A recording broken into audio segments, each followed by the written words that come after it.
کھل گئی، اور اس کے بعد بے قراری اتنی آئی کہ ہاں میں نے تو گمان اس کے متعلق غلط کیا تھا،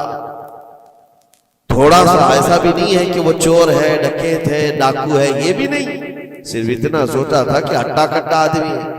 مانگتا کیوں ہے۔ حضرت جنید بغدادی اپنے گھر سے نکلے اس فقیر کو ڈھونڈنے کے لیے کہ جو میرے گھر آیا تھا، اور اس کے بعد ڈھونڈتے ہوئے اس کے پاس پہنچ گئے، جا کر کے اس سے معافی طلب کی، کہا کہ آج تو جو گھر پر آیا تھا میں نے تیرے متعلق یہ گمان کیا تھا کہ تو ہٹا کٹا آدمی ہے اور مانگ کر کھا رہا ہے۔ تو اس کے بعد اس شخص نے جو جواب دیا وہ حیرت میں تھا۔ میرے عزیزوں، نہ وہ فقیر تھا، نہ ہی وہ کوئی کمزور اور مجبور تھا،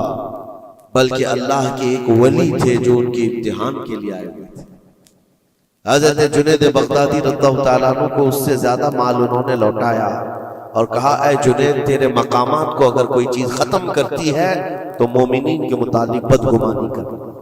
اگر تو آج یہاں نہ آتا تو تیرے مقامات روک دیے جاتے، آگے تم نہ معرفت و طریقت کے راستے پر بڑھ سکتے، کیونکہ یہ مرض ہے، یہ بیماری ہے، اس بیماری نے تو ہمارے معاشرے کو خراب کیا ہوا ہے۔ بدگمانی سے بچو،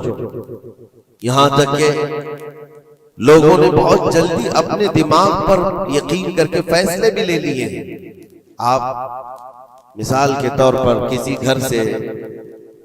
کوئی نکل رہا ہے اور آپ نے فوراً یہ گمان کر لیا کہ یہ اس گھر میں بدکاری کرنے کے لیے گیا تھا۔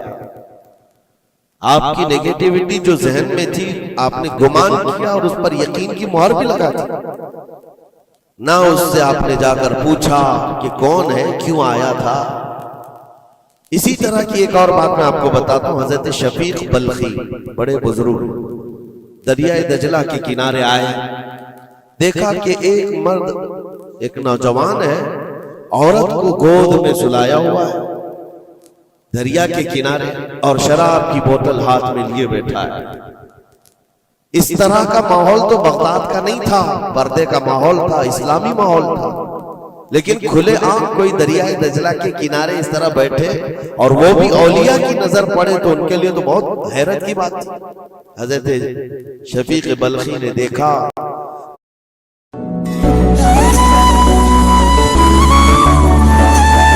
کہا ہائے افسوس، زمانہ کہاں آ گیا،